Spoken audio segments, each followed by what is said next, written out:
This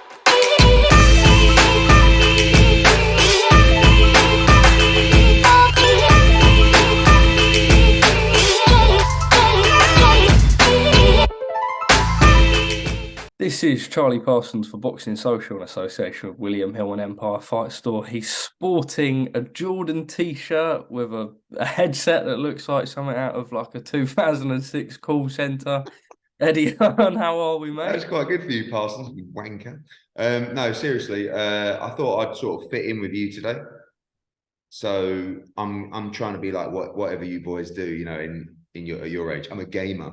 And after this, should we go and play Call of Duty, Parsons? Yeah, is that what you do? My Call of Duty years are behind me. Oh, you're so mature now. I am. I've become a sophisticated gentleman. Yeah. Man like Waxon providing us with some more videos. You, mate. Yeah. I just look at Waxon and I think that is the American Parsons. I feel like that's a bit. I think you should reach out to him because he's pretty big. I mean, obviously he's not as big as you, but no. I feel like you and him should do. What is it? He does a drip check. Drip check. Yeah. Isn't that the kind of thing you would do? Yeah. We could work with that. Obviously. Oh, drip check. That would be you. Oh, drip check. I've got the badge on. Jeez, something like that. Now, there was a fight week. I believe it was Nottingham earlier this year. And you did the Fight Day 5K in Estonia. And I got messages from Hainsey and all of the team involved. Like, I can't believe you're not here the minute Eddie turns up in Estonia. And not only does he turn up in Estonia, he does a run in Estonia. Can we make some sort of agreement that this Fight Day 5K, Estonia... So you're not going to believe this. Oh, no. But in Mexico, right, I tore my calf, right? Yeah, Pre-Mexico. Well, yeah. I actually tore my calf on the San Antonio 5K, right? Then I did 5 runs in Mexico on the bounce, albeit slow ones on the running machine. I went out a few days ago to do a 5K on the road. 400 meters in, my calf pinged again.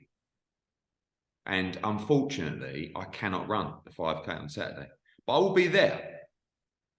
So I'm in a bit of a predicament, right? Because have you done one yet?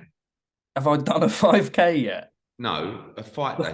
Yeah, I did it in Cardiff. Since I've started getting a bit more fitnessy, You're doing well, Parsons. Proud of you, actually. 9 a.m. when it's my birthday the day before, and I'm going out. Is squeaky bum time, but I think your birthday is this Friday. Yes, and you will be 12. 13. 13. Okay, yeah. Teenager. Yeah, good stuff. Big boy steps. On a serious note, 20. Yes. Wow, that's pretty big. We should do something for you, Parsons. I would like that. I'd like that very much. Let's go straight into it. Actually, before we go straight into it, I do want to flatter your ego a little bit. It's quite cool. You had your chest out. You had the guns popping out. Men's Health. He's got a bi-weekly column, I believe. Yeah. Do you want to talk a little bit about that? There's going to be a lot of people that respond. Yeah, obviously the loads of stick and abuse, which is quite funny. Like I don't mind abuse and stick that's like playground stuff. Like one bloke said that I should put some cheese and pineapple on my arms, which I thought was quite amusing. But I like doing things that I find quite amusing in a sense that years ago, I never thought I would do something like that. So for example, when I wrote a book, Relentless Business Sunday Times bestseller, the thought of writing a book coming through school or post-education was hilarious to me because I was no good at school, wasn't particularly bright, and I enjoyed the challenge of doing that. As you know, in the last 18 months, I just decided that working at the pace and rate I was working at, with the lifestyle I was living, and have longevity without probably getting ill or dying or it affecting me. Do you know what I mean? So I just made a decision then to kind of stop drinking. And I wasn't like a massive drinker, but I'll be on the road all the time, going out, having dinners and stuff like that, training a lot better, eating a lot better. And more recently, probably like 6 months ago, lifting weights and just trying to, I think performance, doesn't matter what you do, anything that can help your performance is going to benefit you. So in your world, if you are fitter, you've probably felt it since you dropped this you is just sort of where I'm you at just the minute. you get less tired. But listen, at 19, 20, you can get away with all that kind of stuff. You All can. of a sudden, you can, but the same still Yeah. applies. If I you still are get to fitter, a if you're point in where better condition, if you have too better much. mental clarity, Yeah, you're going to perform better at anything you do. Fighter, promoter, social media channel, like that doesn't matter. So, but as I got older and I was on the hitting new time zones and getting off the plane and doing this and sleeping 2 or 3 hours, and I thought to myself, you know, and I've got a family history of heart disease, and I just thought you're a walking heart attack, really. You know, you're eating too much. You haven't, like, I drunk a lot when I was your age, like out all the time, 3 or 4 nights a week, 2 weeks a time in Iron Appa and Faliraki and all those dives that were probably some of the best years of my life, and it will just catch up with you. So lost like 10,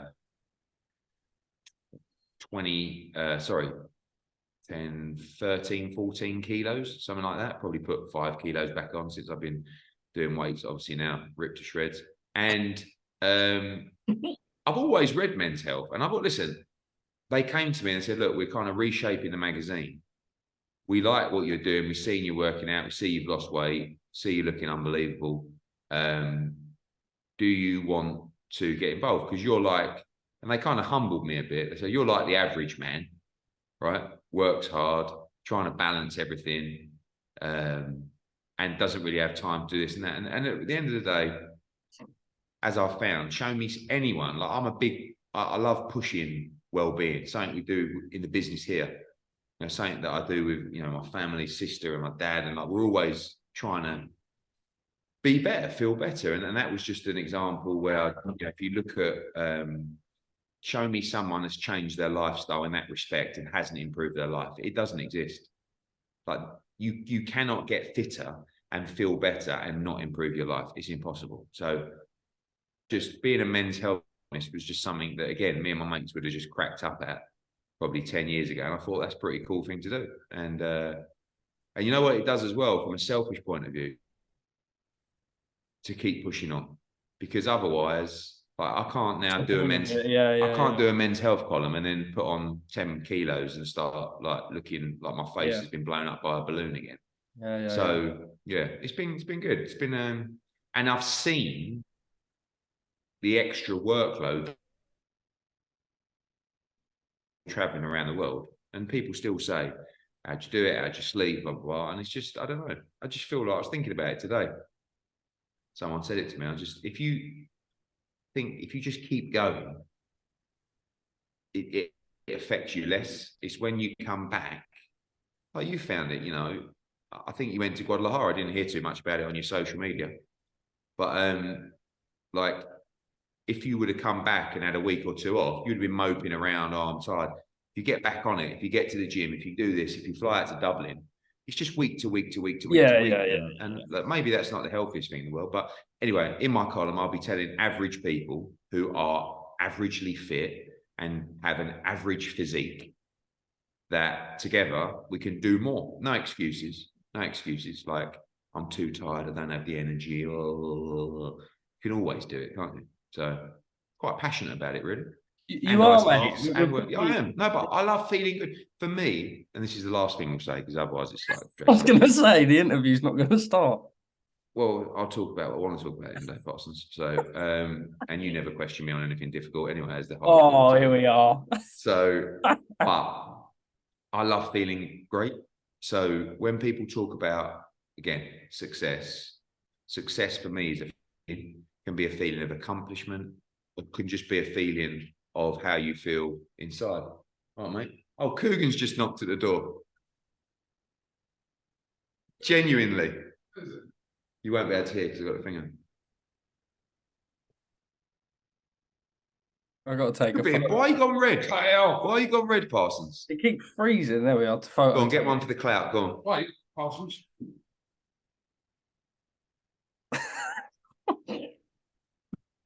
Right. Anyway, Parsons, got to go. Banter. Great banter. Be about 2 minutes, good. Yeah, 2 minutes. Katie Taylor. No, anyway, I feel now that success is actually how I feel. Can be emotionally, can be mentally, and can definitely be physically. So if I feel good physically, generally, it'll put me in a much better mood. Anyway, let's move on to the most important thing, which is Katie Taylor fight week. Katie Taylor versus Chantelle Cameron, free arena, Saturday night. Katie Taylor makes her long-awaited return to Dublin, Ireland, along with the undercard. A lot of special fighters that are so excited at the moment that they've dreamed of throughout their whole lives. Just how excited are you to be able to put this event on Saturday night? So excited. I can't believe it's actually happening, in all honesty. I mean, you know, having worked for Katie Taylor for 6 years or whatever it is now, there are so many things that she's accomplished along the way that I never thought would be possible. You know, headlining her own show, headlining in America, selling out Madison Square Gardens, you know, unifying, becoming undisputed. And now, probably the one thing that should have happened or you thought would happen, which is headlining in Ireland, happens at this stage in her career. It's incredible. It's a tremendous fight. I think it's such a tough fight. It's two unbeaten, reigning undisputed world champions. And I just can't wait. You know, I can't wait for the atmosphere. I can't wait for fight week. There's going to be an unbelievable buzz in Dublin. We know it's a great city anyway. And it's just a brilliant, brilliant fight. And I think boxing needs it. You know, I think there's a lot of things happening in boxing at the moment. I mean, one thing that I was thinking about yesterday was boxing's mad, isn't it? After every show, like there's always controversy in boxing, but after every show, there's literally like full-blown arguments between everyone on social media, like for 24 hours. And I love the passion from fight fans, but I feel like you need Garcia against Tank. You need Katie Taylor against Chantelle in Dublin. You need Haney Lomachenko, because that kind of balances out from the madness that we live in. You know, whether that's Misfits on Saturday, whether that's the stoppage between Rowley and Barroso. You know, you need positivity in the sport, and I think we've got enough volume in the sport to give us a bit of everything. I think at this point of the year, though, we've had a good start to the year, and there's a lot of talking points. There was always sort of criticisms towards maybe points of last year and the back end of last year, like people worrying, etc. But boxing feels like it's in a good place. Would you agree? Yeah, I do, and I think there's more big fights being made than ever. I think there's more competition, certainly more diversity. I mean, look, you know, you've got the farcical that it's separated itself widely from boxing, which I actually think is a good thing. Do you know what I mean? I'm glad that people aren't trying to say, oh, it's still boxing. I think no one involved with that is trying to say it is boxing or, you know, professional boxing. So as long as we keep making the big fights for boxing, then I think great. And Saturday is a great example of that. A great undercard as well. You know, Terry Harper against Cecilia Brackhouse. I mean, that's a headline fight on any card. Big fight for Terry Harper. Great fight for the IBO world title between Dennis Hogan and JJ Metcalf. Going to be an absolute war. Gary Cully against Jose Felix. The return of Kevin Ajarko. Really excited to see him back. Great little heavyweight dust up. Thomas Carty. That is fun. Yeah, and McFarlane, who's actually got himself in decent shape for this fight. Paddy Donovan, great star. Maisie Rose as well in a tough fight against an Irish fighter as well. So brilliant card, brilliant night. Connor involved. City's going to be buzzing. Eddie, I spoke to Jake Paul last week, and obviously Amanda Serrano has her fight with Heather Hardy booked in August on the undercard of Jake Paul, Nate Diaz. But when I asked him, he said he is desperate to run back Taylor-Serrano too. There was so much talk about, you know, could it be done at Croke Park, etc. Sort of feels that it's nice to not have all these government discussions all over again. But I think with Serrano having that fight in August, a stadium fight, maybe back end of September seems a little bit unlikely. Is there any chance that you maybe just look to go November, December, early sort of 2024 in the free arena again? I mean, firstly, I think it's difficult and dangerous to talk about any fight beyond Chantelle Cameron. Yeah, true. Yeah, but obviously, if you're asking me if Katie was to come through, what would be next? The Amanda Serrano rematch, of course, stands out. I mean, we've done a huge gate on Saturday night, and we'll see how great the atmosphere is, which will be, I think, one of the best you've ever experienced. And maybe we return to the free arena. You know, maybe we push for a stadium at the end of September. But I think that kind of stuff can wait till Sunday. And I think this will be Katie Taylor's toughest fight yet of her career. Okay, let's go into all the back and forth, and probably the most back and forth we've ever had about, well, in recent history, about British title purse bids. Firstly, I'm going to ask you, why do you think that Frazer Clarke hasn't come out and been more vocal? He's probably been told not to be. I mean, I don't really get, like, and listen, you work for Boxing Social. I saw the interview with Boxing Social and Frazer Clarke. I just don't get it. I mean, you get criticised for not grilling me. Fuck me. Excuse my language. That was like the softest interview I've ever seen in my life. It was like, I know we can't talk about the reasons. Why? Why can't you talk about the reasons? All you lot, even the ones who people think I've got in my pocket, like you and old Coogie out there, you grill me non-stop. Or whether Umar jumps in, or whether it's Rob Tebbett, or whether it's these people. And all of a sudden, we know we can't really talk about it. Why can't you talk about it? You know, and I'm not criticising the interview. I know he's probably a little bit of a newbie. He didn't want to upset anyone. But you can't treat me in a certain way and not treat other people in a certain way. Like you lot have grilled me for 8 months about everything, especially about Conor Ben. I don't mind. I take it on the chin. But on this, it's like, well, you're going to give people a pass now. You imagine if I did that. You imagine if I come out giving it the big one. Yeah, probably going to do this, do that, do that. The purse bid comes and I pull my fighter out of the purse bid. And I tell you that it's because my fighter's not actually ready. Yet I've been making offers to Fabio Wardley to do the fight. So let's not talk bullshit about it. The reality is 258 pushed for Frazer Clarke to become mandatory. Ben Shalom and a team all knew this, right? The fight got made, got called for. Everyone was chirpish from their side. Whoa. They publicised it on skysports.com. They talked about it at press conferences. Even in post-fight interviews, everything was about the big fight coming up with Fabio Wardley and Frazer Clarke. No one at that point said, oh, it's too early. Well, if it was too early, why would you wait till the day before the bid to pull out? The reality is they made offers to Fabio Wardley. They made him an offer which was below the money from his last fight. I've seen interviews saying, you know, we'll share the offer. Share the offer then, and I'll let you know what I paid him in his last fight. No problem at all. The offer that he was made was well below the numbers that we were talking about, and we were going to bid. So why on earth would Fabio Wardley take that fight? He's a champion. He's the A-side. Frazer Clarke is challenging for the championship on the smaller end of the purse bid. He lobbied to get that opportunity. He got that opportunity, and they decided to pull him out. Now, just be honest about why you decided to pull him out, which was we were concerned about losing the purse bid, right? We have spent a lot of money on Frazer Clarke, and we don't want, despite all our comments of we work in the best interest of the fighter and all promoters should work together and we should try and do fights between promotional companies, you didn't want to. You didn't want Frazer Clarke to fight on DAZN. That's the reality. You took away an opportunity for Frazer Clarke to earn hundreds and hundreds of thousands of pounds, fight for the British title in a fight that he believed he could win. Not really because you didn't think he could win the fight. You just didn't want to lose the purse bid because you knew if you lost the purse bid, you'd have to pull out after that. And the whole thing has been a complete shambles, a complete PR disaster. I mean, I feel for Frazer Clarke. I do. He's been made to look horrendously silly, and it's not his fault. It is a little bit, because he's really got to have the balls to stand up to these people and go, absolutely not. This is a purse bid. I'm mandated for this fight. I'm taking it.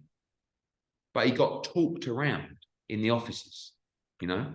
And, you know, as the story goes, he was gutted, devastated, in tears that he had to pull out of that. But I don't know his contractuals. If he signed a contract that says the promoter has the right to pull him out of purse bids, I mean, that's an absolute amateur hour.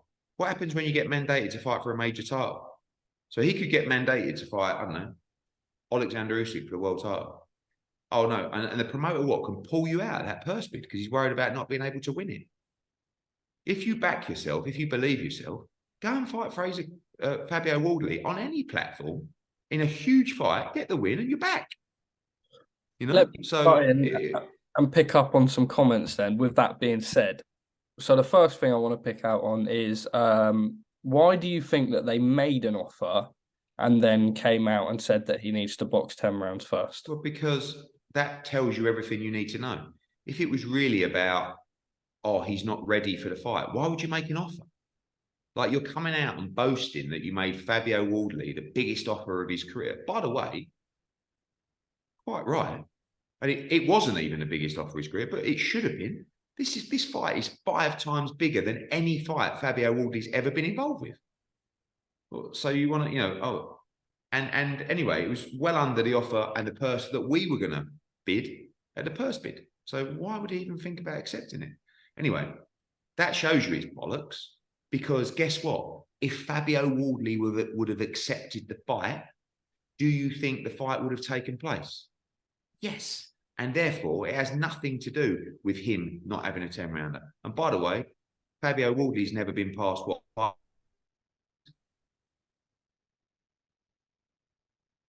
over 100 amateur fights, fighting some of the best fighters in the world. And I said before, and I don't mind saying it again, that's a 50-50 fight. I backed Fabio Wardley all day long to win that fight. I really do believe, but it's a very dangerous fight, even for Fabio Wardley at this stage of his career. But guess what? He had the balls to roll and his team and said, what do you think? Do you think you fancy this fight? And he went, absolutely. Let's go. I said, look, we're not going to be able to reach a deal, but I'm going to bid a lot of money for it, the purse bid. And if I lose, you're going to make a fortune. Congratulations to you.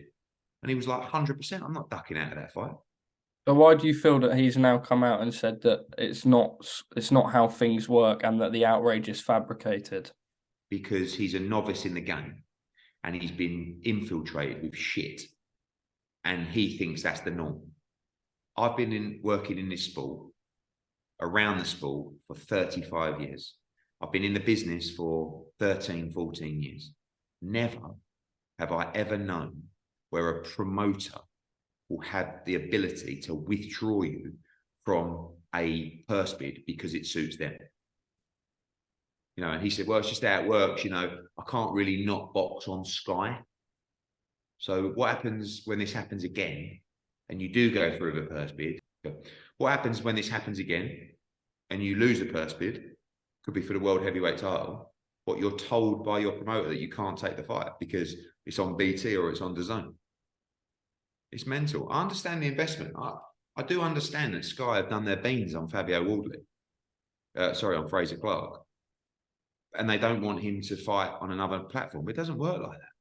It's not boxing. And also, you can't masquerade that all you want to do is give fighters opportunities and all you want to do is work with other promoters to make sure the best fights are made and then do exactly the opposite and take it all away from them. Just finally then on that topic, obviously him and Boxxer aren't happy that the purse bid were called. Obviously 258 pushed for that purse bid. Do you then believe that there is a problem with the dynamic of the relationship between fighter, promoter and manager? Well, I'd be absolutely astonished if Boxxer never knew that 258 had been pushing the purse bid. And don't forget, the purse bid was called a month ago.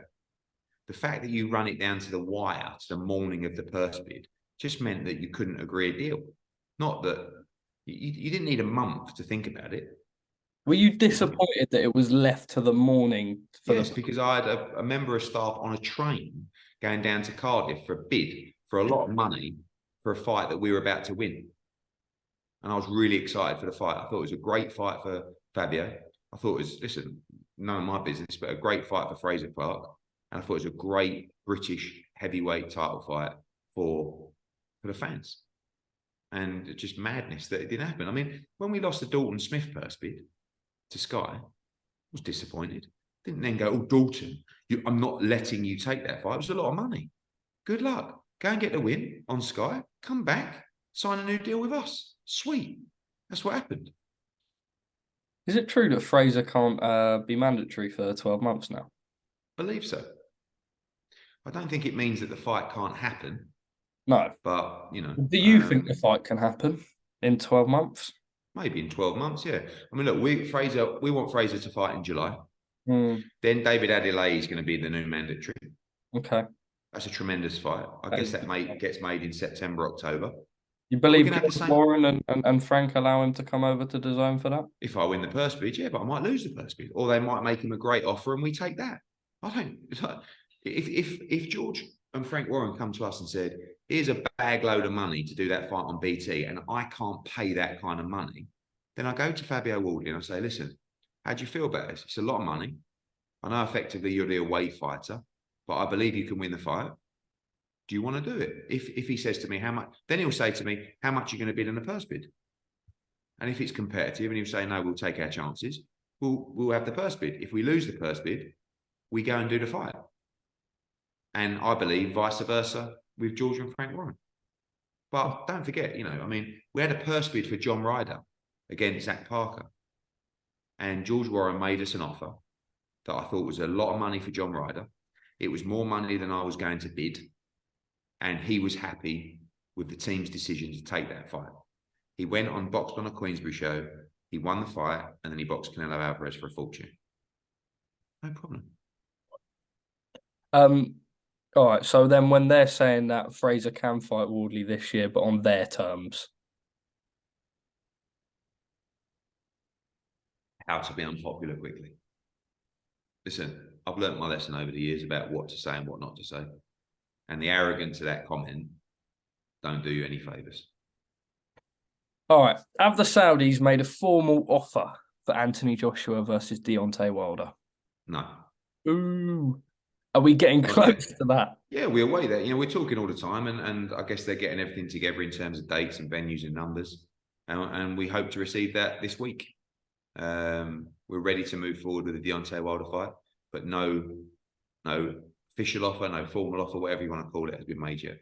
Fury's come out within this week and sort of said that there's a lot of bullshit within the media about all of this sort of Saudi talks, but at the same time, Dan has come out and said he really does want to fight Alexander Usyk this year. I know there was a lot of talk about 2 fights same night, etc. It doesn't have to be on the same night, but do you believe in Fury's? Do you believe that there is a Fury involvement from talks you've had, etc.? Yeah, for sure. I mean, that's what they want to do. They want to do it on the same night. So it's up to Tyson whether he takes that fight, and it's got to be right for him. But they're definitely talking. And there's definitely a lot of bullshit coming out from the media about numbers and it's this and it's that. I think it's all rubbish, but it's always going to be speculation when there's a fight of that magnitude. So, yeah, nothing concrete, but they're definitely talking to all 4 parties.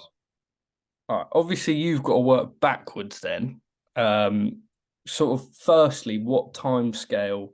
I imagine you want this sort of. I know it's like Saudi Arabia, whatever, and it could be a huge fight. So if it takes long, and then you have to push AJ's fight, sort of comeback fight or whatever, or fight in between back, fine. But I imagine you want to get it done as soon as possible. To then, obviously, you have to work backwards and allow enough time. We want to fight. We want to fight early August.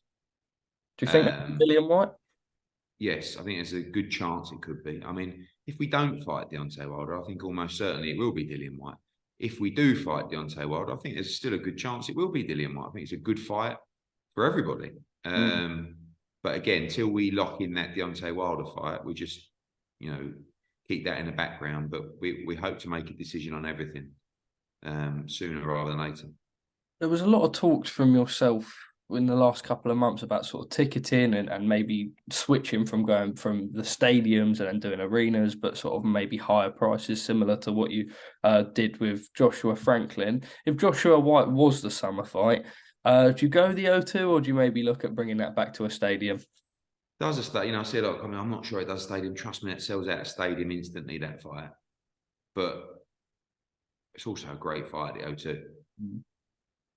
And just, on your comments, obviously, if you're selling a fight that could do 30, 40, 50,000 and you go into a 15, 16,000 arena, the ticket prices do become more expensive. It's a better view for everybody. And therefore, you hit a greater gate with smaller costs. And that's what's happened actually in Dublin this week. In terms of the numbers, they're not too dissimilar between 9,000 and 50,000 at Croke Park in terms of, you can have 10 or 15,000 tickets at 30 euros a pop there. So it's a lot less work, but I love stadium shows. As you saw in Guadalajara, something very special about it.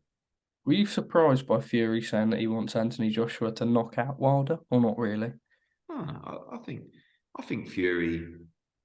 I don't think AJ, myself. I mean, no one dislikes Tyson Fury. I think he talks rubbish sometimes. He probably thinks I talk rubbish sometimes. I do talk rubbish sometimes. But I think Fury probably not likes AJ and me, but I think, ultimately, I don't think he can stand Deontay Wilder either. So it's probably more a representation of that. Yeah. But he also knows that if AJ knocks out Deontay Wilder, then the fight with Fury becomes just huge. So we'll see. Canelo Bivol rematch update. I know it's very fresh and raw, but we did see Canelo was back in the gym Monday following the fight. I know that there's so much talk about 175, 168. I know Canelo really wants that 175. Any update you can provide us? Not yet, no. Just really speaking to Team Bivol, speaking to Team Canelo. They have just finished. It's very standard for a fighter to go in the gym straight after the fight, and then they do it for a day or two, and then they disappear on holiday. So we should have an update for them towards the end of this week, and we'll see if that gets made. Is Berlanga realistic for September if it's not Bivol? I don't know. Listen, if he goes in and pulverizes Jason Quigley and everyone starts calling for it, maybe. But I feel like that's a May 2024 fight, because I think he needs one more between then and someone further up the rankings other than Quigley. Jermell Charlo calling out Canelo and saying that you should. Yeah, he texted me the other day actually. We had a funny exchange over messages. He wants to fight. I don't think it's on the radar, but who knows? The priority at the moment is to make the Dimitri Bivol fight. Eddie, have you made any formal approach to make Andy Cruz versus Keyshawn Davis? And obviously the reaction. No, I haven't. Yeah, I saw Keyshawn's reaction. And, it's not so about that we have to move Andy Cruz. Being a Cuban fighter, he's got massive respect from the boxing community. But at the same time, the wider community, we need to make some noise. So when I call people out, everyone knows how good Andy Cruz is. Like, it's not doing it for clout.